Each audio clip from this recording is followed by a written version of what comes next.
Hello, I'm JW.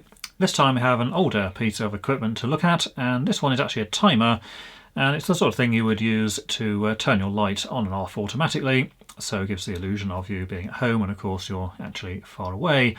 And of course you can still buy things like this, but this one is a considerably older example, and it's still in its original box here, and it actually has the original instructions as well. So let's have a look inside and let's see how it works. So here's the item, and still in its original box. A bit of damage from the tape, but otherwise it is pretty much complete. And the base there. Now this is made by Venner, as it says on the outside here, and Venner made a whole load of timers, primarily ones which you would screw to the wall and control lighting and various other things with. But this one happens to be a miniature version, as it says here. And we've got easy lamp holder fitting, because this is actually designed to fit into a bayonet lamp holder. And then you would, of course, put the lamp into the timer, and it would switch them on and off at the time set. So 200 to 250 volts, only switches 1 amp, but again, it's only going to switch on a light, so that's plenty enough there. 50 cycles, 50 hertz AC only, and it's AC only in 50 hertz because this is actually a motor-driven timer. So, of course, if the frequency was different or it was DC, it wouldn't actually work. And of course, this comes from the when it would be theoretically possible for certain DC items to exist. Now have a look inside the box here, and we can see the device itself. Now, miniature of course is relative, because this certainly isn't miniature by today's standards, but certainly at the time it was a fairly small example. Date on the back here is 1262, so it's December 1962, and this has got a bayonet plug on this end, so that will go into your light fitting, and then at the other end here we've got the bayonet socket where the lamp would go. Bit of damage here, which just where the outer bakelite or plastic has cracked away, but the metal inner is still there, so should still actually work. And then a little timer on the front. So have a look at that again in a moment. Also in the box we have the original instructions. It's a small leaflet thing here. And then another piece of paper there in the bottom. And this is actually a warning or something that's been added to the instructions. And then we've also got this little label here. Now this is the label that actually came off of the device itself. It's obviously just fell off because the glue aged and just dropped away there, but we do still have that. So pretty much 100% complete. That's from when it was manufactured. Now this warning here, which is the bit that's been added in obviously after it was made or the thing was printed, and basically says, although rated at 1 amp and therefore capable of switching a 200 watt lamp, a lamp larger than 100 watts should not be used when the Venno set is fitted in the vertical position with the lamp under the time switch. The heat generated by a lamp greater than 100 watts may be sufficient to damage the Venno set. So you can imagine that some farmer or somebody got one of these and stuck a 250 watt bulb in the end here, stuck it in their chicken shed or something, and came back the next day to find that this thing was a smouldering piece of wreckage. So obviously, yes, it does switch that, but heat obviously is a fairly large issue. You have to wonder why the manufacturers didn't think of this initially, because obviously the way it's designed, it's actually intended to be used that way up, and that's of course with the socket at the top and the lamp hanging down out of the bottom. But nevertheless, that's been added in. Now the actual instructions, nothing desperately surprising here.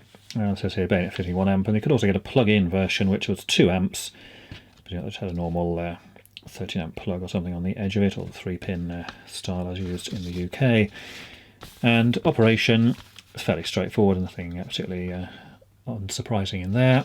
And essentially you've got the timer in the middle, a couple of levers to set the on and off position, and then you've got your manual switches as well. Now bearing in mind this is an analog timer, so it's not going to be particularly accurate there. It's going to be certainly within 10 minutes or something of the actual switching time. And we see the minimum on time is 1.5 hours, and the maximum on time is 22.5 hours. Although to be fair, if you're going to set it on for 22.5 hours, why not just turn it on permanently and leave it, because you're not really going to be saving much by having it off for 90 minutes. So bayonet type is the one we have here, and it says here the switch must always be left on, because of course if it's not turned on the time won't actually operate, so the thing won't actually work. Again, you'd think that was obvious, but of course instructions even then had to cover for dim people that really couldn't work things out for themselves. On the back here it just goes on about the manual switching parts there, and also you can turn it on and off manually if you'd want to. Address on the back here, which is Venner Limited, New Malden, Surrey. Notice there's no postcode or anything because they hadn't been invented in the time this was printed. And the telephone number is Malden 2442. And notice we've got Malden with capital letters MAL. And the reason for those is that on telephones of that era, the dial had actual letters printed adjacent to the numbers. So to actually dial the particular exchange, you just actually literally dial the letters MAL. And that would, of course, correspond to the numbers for that particular exchange. And then the actual subscriber number there at the end, and they also accept telegrams to the information given there. Let's have a look at the thing itself. So bayonet plug there, that's basically just the bottom of a normal lamp or light bulb. It just goes into your normal bayonet socket. Standard deal as used in the UK. Certainly at the time, threaded screw type lamp fittings were pretty much unknown. Even today the bayonet is still the number one choice, and then the lamp would go in the bottom there. Now, so this has a bit of damage here where the outer plastic is broken away. And notice there's a thread here which would have been where a ring would have gone on there, so you could theoretically put a lampshade or something on that. Although it's going to look pretty unsightly with this massive thing hanging down from the ceiling and the lampshade 6 inches below where it normally would be. Plastic cover on the front just lifts off there. The instructions indicate that it should snap shut, which it kind of does in a very loose and delicate way, but obviously a bit of wear has occurred there. And then inside, all we've got essentially is a mechanical timer. So this would rotate once per day. And then we've got the 2 markers here for on and off. So you just simply move these to whatever time you would want. This indicator at the bottom shows the current time. So that would be basically 7 PM. So in this case, it would be switching on at approximately 4 in the afternoon and turning off around 3 o'clock in the morning. And you can, of course, slide these around to alter the times that you would want. And as the dial, of course, rotates, that would come around there and activate the switching piece at the bottom. These are actually not particularly well attached anymore because it's a fairly old device. On by manual operation is simply pressing that one, and off is shoving that one upwards. And the odd sort of arrangement is just due to the mechanism inside. Again, it's not very likely going to be using it automatically because you simply just take it away and use the switch on the wall if that was the case. Now this white bit here is actually where this label would originally have been applied, so that was basically just glued in at the top there. But so due to the age, the glue has just dried up and failed, so of course that has fallen away. Now we've got British made at the bottom because of course this was made in New Malden in Surrey. Serial number at the top is R05661, and other than that it's fairly plain on the outside, so you just got that date on the back from 1962. Remains of some other label here which is long gone, and there's also some other label which was stuck on the front, and that's obviously gone as well. Now of course I could power this on, but it's not going to really do a lot because all it's going to do is turn a light on and off, and of course we've all seen that before. So let's undo some screws and see what's inside. Now whether this works or not isn't known here because I haven't actually tested it, but to say it doesn't particularly matter. It's basically just a thing that turns the light on and off, so not really much to see in terms of its actual functionality. And although this was described as miniature, of course today this is absolutely gigantic. You would just get one of those little tiny timers you can plug in a socket or whatever, a quarter the size of this and a fraction of the price. So just lift out the mechanism here. And we can see here in the back, this is just the case there. We've got the 2 wires coming at the top, so that's also power coming in there, line and neutral. And again, not polarised because these are sort of symmetrical, so this can actually fit in the socket either way. So one of them's line, one's neutral. Those come down to the bottom here. And in common with a lot of the other Venner timers, it just has a sort of plug arrangement at the back here, or socket.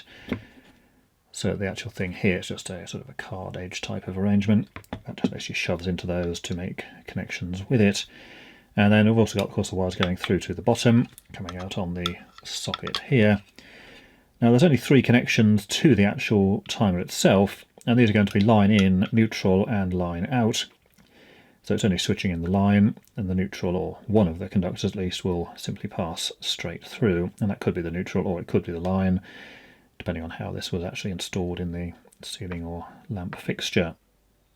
This does highlight a possible issue with this design, in that if you plug this in, it happened to be switching in the neutral, this lamp here could actually be off, but the terminals inside could still be live, so even if that was off, you'd poke your finger there and then get a shock from it. But of course, if people are going to go poking their fingers into sockets like that, they should expect trouble anyway, so not really a big deal. So here's the module itself. So the front plate we've seen there, and have a look on the back here, and most of it is basically just this motor with a gearbox attached, made by Venner, obviously type M2, and as seen before, it's voltage 200 to 250, 50 Hertz, made in Britain. And we've got another serial number here on the back, which is H67895. In terms of connections, all we've got here are the two wires going off to the motor.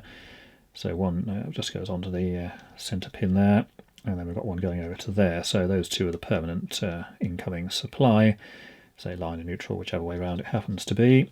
And then this third one here will be the actual switching part. So essentially it's going to switch from this one, and when it's on, it's going to connect this pin here to this pin over here, and therefore whatever that is will be connected together, and power then go through to the outside. And so the middle one is just the other connection for the motor there. Now the switching part for this is actually in the bottom here, and you can just about see the metal contacts in there, and also from this other side. And this red lever here operates it in one direction. We can see that's the press for on, so it just latches them in the on position, and then this white one here just moving up will release those things there. So you can just about see the terminal contacts right in the middle. So that's on, and then that's off. And again, we can see it from the other side, so on, and of course off over there. So there is the switch inside there, and you see it's a very simple arrangement. So we've just basically got this contact here, and as I saw previously, it just connects between the two pins on either end here.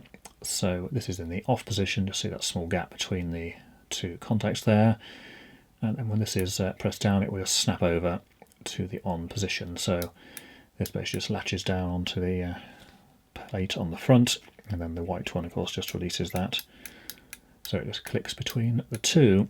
And although this is a very simple design, notice it's actually got the spring inside as well, so you get a good snap action between the two contacts, so it doesn't matter how slowly you actually move it, it will always snap over under the power of the spring into the correct position to reduce any sort of arcing that's going on there. And the connection to the actual case is just this thing here, which is essentially a printed circuit board, or a fairly early example of one. Just basically a piece of fibrous board or something there with the three copper pieces on the top, and that just slots into the connections in the back of the case. Only a single-sided thing, and then of course it's only needing to be that.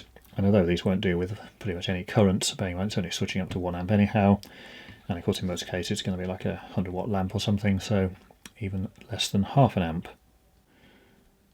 Now in terms of how it actually works, we've got a little red piece sticking up in the middle there, and all that happens is when you press this down, this white piece moves down and actually locks that in place, like that, and then to switch off it's just moving it out of the way so it snaps back to its original position.